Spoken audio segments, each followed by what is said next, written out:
मशवरा देता हूँ हुकूमत को और वजीर कानून को मशवरा देता हूँ कि ना फिरौन की हुकूमत सारी जिंदगी रही, ना नमरूद रहा, ना जाज बिन यूसुफ रहा, ना यजीद रहा। और यार दरबारी बन के हुक्मरानों की चापलूसी करते करते तुम यहां तक आ गए हो कि अब नबी पाक की इज्जत को हाथ डालना शुरू कर दिया है।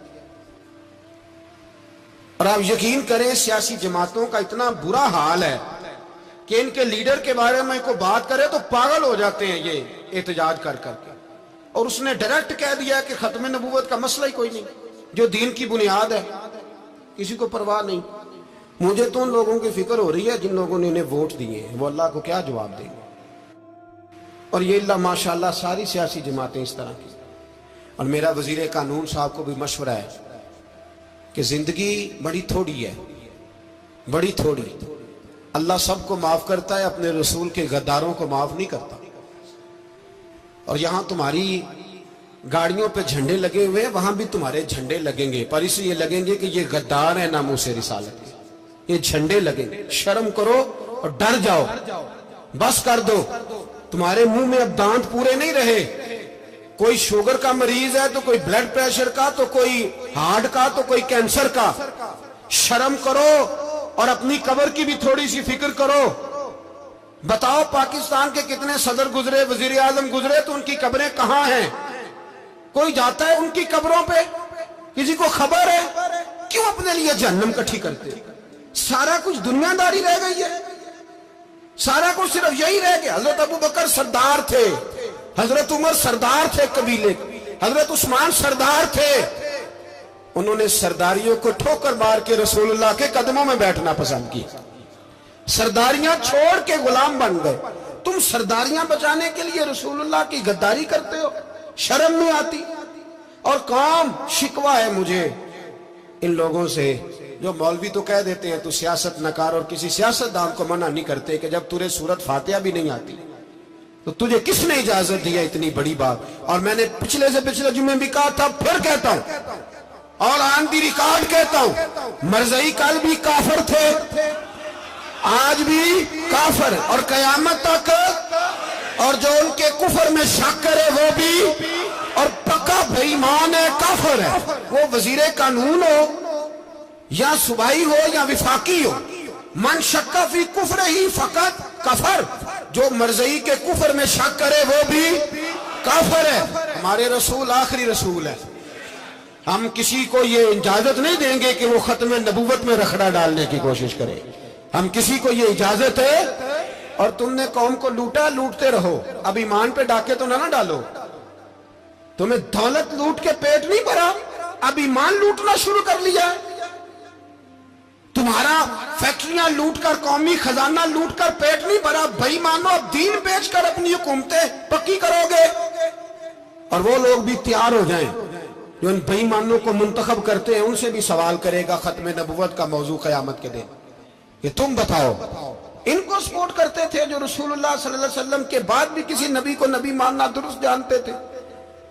शर्म आनी चाहिए, ख्याल होना चाहिए। और मैंने कहा कि हमारा दिल नहीं चाहता, आप यकीन करें, हमें शौक है जुलूस निकालने का, तुम्हारे खिलाफ बातें करने का।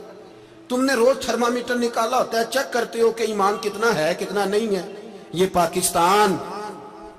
पाकिस्तान अगर सूबा सिंध है तो हजरत अब्दुल्ला शाह गाजी का है, अगर बलोचिस्तान है तो हजरत बाबा अब्दुल रहमान का है, और अगर पेशावर है तो वो सूफिया का है, और अगर ये धरती पंजाब है तो ये दाता अली अजमेरी की है, ये बाबा फरीदुद्दीन की है।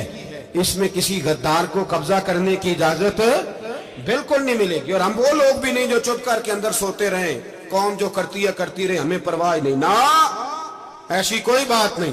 कोई बंदा ना समझे कि इन्हें होश नहीं, इन्हें पता नहीं, हमें सारा कुछ ही आता है। फिर अगर कल को कोई मुमताज कादरी पैदा हो गया तो शिकवा ना करना।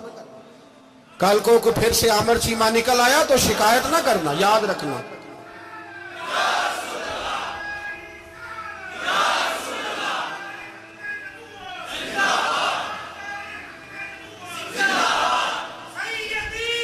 तो मेरे भाई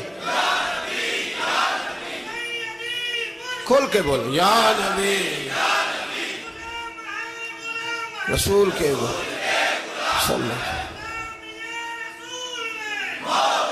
تو یہ مشورہ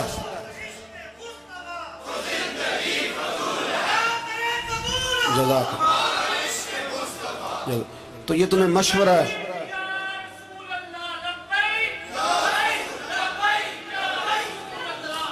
میری بات سنیں، یاد رکھیں، یہ لوگ بعد میں پچھتاتے ہیں، پھر مناظرے کراتے پھرتے ہیں، اس نے صحیح کیا کہ غلط کیا، پھر انہیں ہوش آتی ہے بعد میں، پھر ان کے ہواری نکل نکل کے میدانوں میں دلیلیں دیتے ہیں. اس لیے ہمارا مشورہ ہے انہیں کہ یہ اپنی حد میں رہیں، اور جو کام تمہارے ذمہ، میں نے کہا نا تم نے بڑا لوٹا، یہ قوم روز تمہیں موقع دیتی ہے لوٹنے کا، یہ موقع دیتی ہے، تو تم نے دولت لوٹ کے پیٹ نہیں بھرے، اب ایمان لوٹنے کے چکر میں آ گئے ہو. یاد رکھو، مسلمان گناہگار ہیں، غدار نہیں ہیں. تمہیں دولت لوٹنے کا تو شاید موقع مل گیا ہے، پر ایمان لوٹنے کا موقع نہیں ملے گا. تو اس لیے اس کو لگام دو. اور ویسے بھی کتا جو پالتو ہوتا ہے نا، اس کو گھر کے اندر سنگلی سے باندھ کے رکھنا چاہیے. یہ تمہارے بوٹ چاٹتے ہیں، بھونکتے ہیں، تمہارے حق میں وزارتیں لیتے ہیں. ہم نے تو کوئی وزارت نہیں لی تم سے، اور نہ ہمیں شوق ہے اس لیے کہ ممبری کیا کرنی ہے جس کو ممبر رسول عطا کر دیا جائے. اس نے کیا کرنی ہے یہ ممبریاں جس کو پکا پکا ممبر رسول دے دیا جائے. تو اس لیے اس سے باہر آؤ. میں نے کہا بڑے بڑے نمرود، فرعون، قارون دفن ہے، تمہارا بھی نام تک نہیں ہوگا، بالکل نام نہیں ہوگا. اس لیے ہمارا مشورہ، اور آپ لوگ بھی آئیں نا یہ اگلے سال، تو ان کو کھڑا کر کے پوچھ لینا، اسلامی جمہوریہ پاکستان کا تم نے MPM میں نے بننا ہے، پہلا کلمہ ہی صحیح سنا دو. چلو خدا کا واسطہ یہی بتا دو کہ تمہیں نماز بھی ڈھب سے آتی ہے کہ نہیں. اور آپ کی موج ہے، آپ بٹھا لیتے ہیں سر پہ، کیا کریں، سمجھانے والے مفت گناہگار ہو گئے اور بہکانے والے سب تمہارے یار ہو گئے. اس لیے یہ چھیڑتے ہیں جان بوجھ کے. اور پھر جب کوئی ممتاز قادری علیہ رحمہ پیدا ہوتے ہیں، پھر انہیں دشواری ہوتی ہے، پھر ان کا جینا مشکل ہو جاتا ہے. یہ موقع دیتے ہیں، پتہ نہیں کس کے ایجنڈے پہ عمل کر رہے ہیں. میرا سوال یہ ہے، میں نے پچھلے جمعے پھر میرا سوال ہے کہ میں پوچھتا ہوں، اس آدمی کو ضرورت کیا ہے ختم نبوت پر بات کرنے کی؟ جب امت مسلمہ کے متفق کا فیصلہ ہے کہ مرزائی کافر، اسمبلی نے بل پاس کر دیا کہ مرزائی، ان کو اقلیت قرار دے دیا، اور جب سے وہ اقلیت بنے، نہ ہم نے ان کی عبادت گاہ جلائی، نہ ہم نے ان کو قبروں سے نکالا، نہ ہم نے، بس ٹھیک ہے جیسے عیسائی رہتے ہیں، یہودی سے کس ملک میں رہتے ہیں وہ بھی رہے، اقلیت بن کے رہے، کوئی اعتراض. پر تم انہیں کھینچ کے کیوں قریب کرتے ہو؟ تمہارا کیا جرانہ ہے ان کے ساتھ؟ بتاؤ تو صحیح. ان لوگوں سے ان کو چاہیے اپنے منہ میں لگام ڈالیں، اور اگر نہیں ڈالیں گے پھر انشاءاللہ ڈالی جائے گی، اور بڑی تگڑی ڈلے گی، اور پھر ایسی ڈلے گی. سلمان تاثیر جب مرا تھا نا، تو 5-5 لاکھ روپیہ مولویوں کو آفر کی جنازہ پڑھاؤ، 5-5 لاکھ روپیہ چھوٹے چھوٹے مولویوں کو. اور داتا صاحب کی مسجد کے خطیب بھی صوبائی جو تھے، وہ خطیب تھے، ملازم تھے، انہوں نے کہا کہ ایمان نہیں بھیجنا، نکالنا ہے نوکری سے تو نکال دو.